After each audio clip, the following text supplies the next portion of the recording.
Hello guys, this is Revolution. So on this video we are going to be talking about the most powerful character in all Dragon Ball. Yes, I said it, the most powerful character in all Dragon Ball. Now whilst most of you will know who Toribot is, there will be some of you who don't. So not only will I go into depth about who Toribot is, what he represents in the Dragon Ball world, but we'll also discuss whether or not he truly is more powerful than the likes of the Omni Kings, Zeno and Future Zeno, the Grand Priest, Super Shenron, and even the Dragon God Zalama. Toribot has also made a plethora of appearances in the Dr Slump manga, Akira Toriyama's first major publicated manga, so we'll also be discussing the connection between the Dragon Ball world and the Dr Slump world and what that means. We'll also be looking at some other characters which also could be argued to be more powerful than the likes of even the Omni Kings. So before we begin, just a quick question. Before the absolute finale of Dragon Ball, I'm talking the absolute ending, no more Dragon Ball, would you like to see Toribot make an appearance and have dialogue with the likes of Goku? I know he's done it outside the manga, but we're talking about the mainstream canonicity. Would you like to see Toribot in the mainstream canonicity converse with Goku before the ending of Dragon Ball? Drop your thoughts and reasons why down in the comment section. I look forward to reading them. Also, a lot of people commenting that people are apparently sleeping on my channel. If you are one of those people that seems to be sleeping on my channel, please do consider subscribing. I release regular weekly Dragon Ball content. If you love Dragon Ball, you will love this channel. Hit that subscribe button. What's the worst that can happen? If you're already subscribed, please make sure you've hit that bell button next to the subscribe button. YouTube has a lot of problems notifying you guys about new content. And guys, if you have Twitter, I'm on Twitter talking about Dragon Ball quite a lot. Come over there and follow me at Revolution7 on Twitter. So Toribot is a character based on the author Akira Toriyama. It is the avatar of the author within the Dragon Ball world, as well as the Dr Slump world, but both of those worlds are connected. We'll get to that a little bit later. Toribot, who has also been known as simply Akira, or even, well, this is a mouthful, so get ready, Toriyama, represents himself in the series and is ultimately the ultimate ruler of the Dragon world. He makes several appearances in Dr Slump, as well as Dragon Ball Z, Dragon Ball GT, and even Dragon Ball Super, as well as the Dragon Ball Z movies. Now, if you're relatively new to the series, you might be asking when did this really bizarre looking robot creature in Goku's gi turn up in Dragon Ball? Well, they're always very minor appearances and they're usually of a comedic nature. In Dragon Ball Super, in episode 1, we saw Toribot's figure represented on the money that Mr. Satan hands over to Goku. And even in the often considered non-canon Dragon Ball GT, Toribot made appearances in that too. In the original Dragon Ball, in the episode Look Out for Launch, Toribot had the lowest bounty out of all the criminals. He'd already been caught. It was mainly for comic relief. And I hear some of you saying, didn't you say earlier that he was omnipotent? How's he getting caught by low-level beings if he's omnipotent? Well, that's the omnipotent paradox, which we'll get to once again shortly. Toribot makes the majority of his appearances in the early parts of the original Dragon Ball.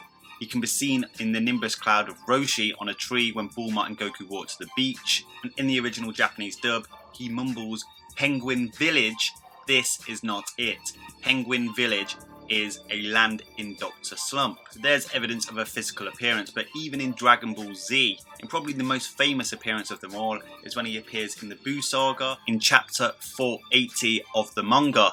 Basically, Krillin all of a sudden says, "Hey, wait a minute, what's Toriyama pulling? These panels have got to be photocopies." It's on your screen right now. Toribot appears right behind him and says, "Mr. Editor, you don't have to pay me for this page, really?" So not only has the author of Dragon Ball made an appearance through his avatar within the Dragon Ball world, even the editor has made an appearance in Dragon Ball Z, but the editor in question has made his appearance through an already established character in Krillin. Toribot also appears as one of the selectable helping robots in Dragon Ball Heroes. When he is used, all of the team's super attacks will damage the opponent with no regards to hero energy for 4 rounds. Even Heroes are giving a nod to the fact that Toribot is the most powerful character in Dragon Ball. Quite simply put, Toriyama is far greater than the Supreme Kais, Gods of Destructions, and even the Omni King Zeno, as well as the Grand Priest, Super Shenron, and Zalama. As the author, it's within his power to literally write up or erase any plot device he wants. He has complete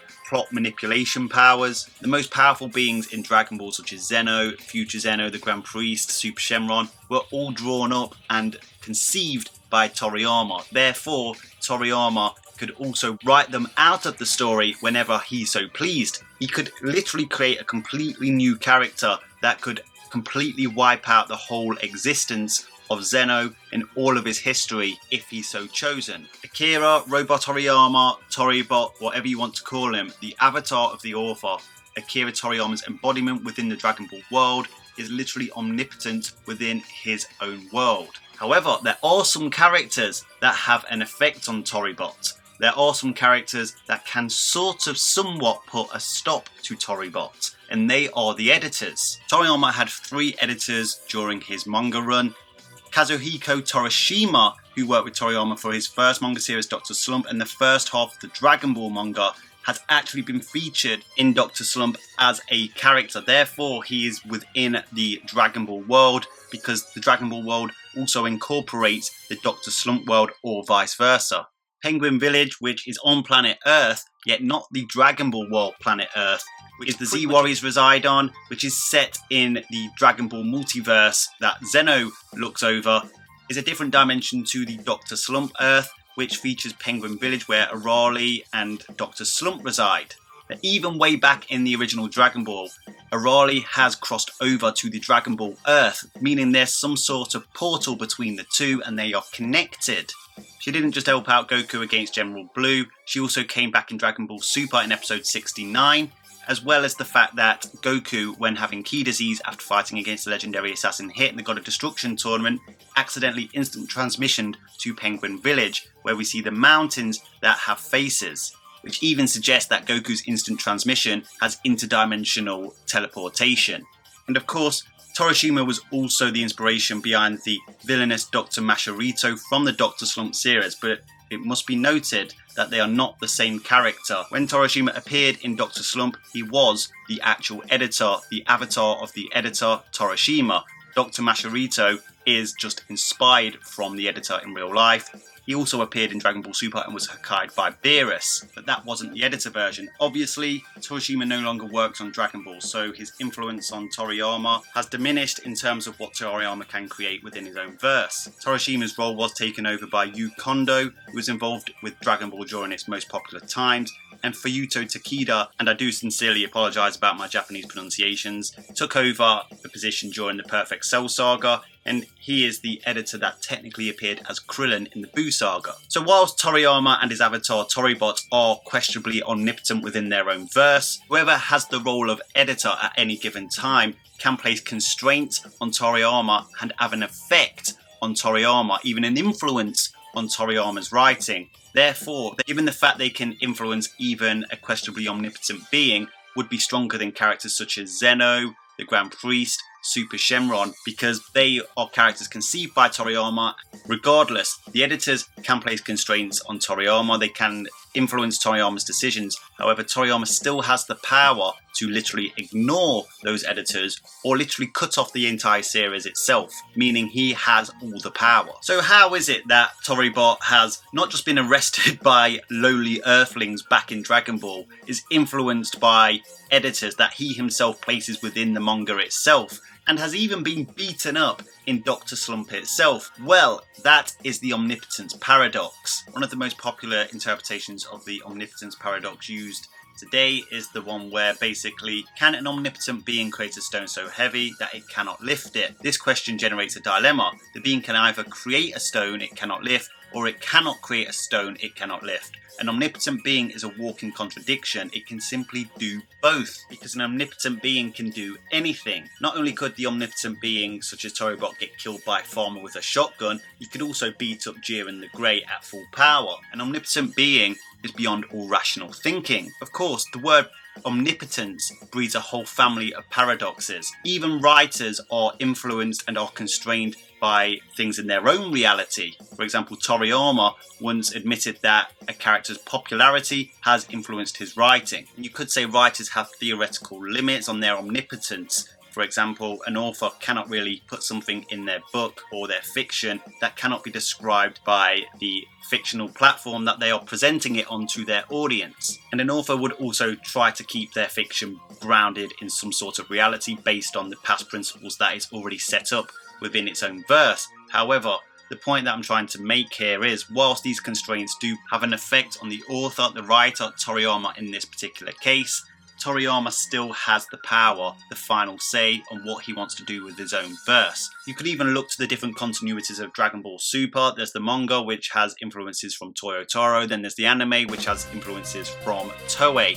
where Toriyama simply just sends them guidelines and they adapt from there and add their own plot devices. However, if Toriyama wanted to write the full story himself, they would have no say on it. He could do that, and also if he wanted to cut off Dragon Ball Super and say no more Dragon Ball Super, he could do that. He has full power.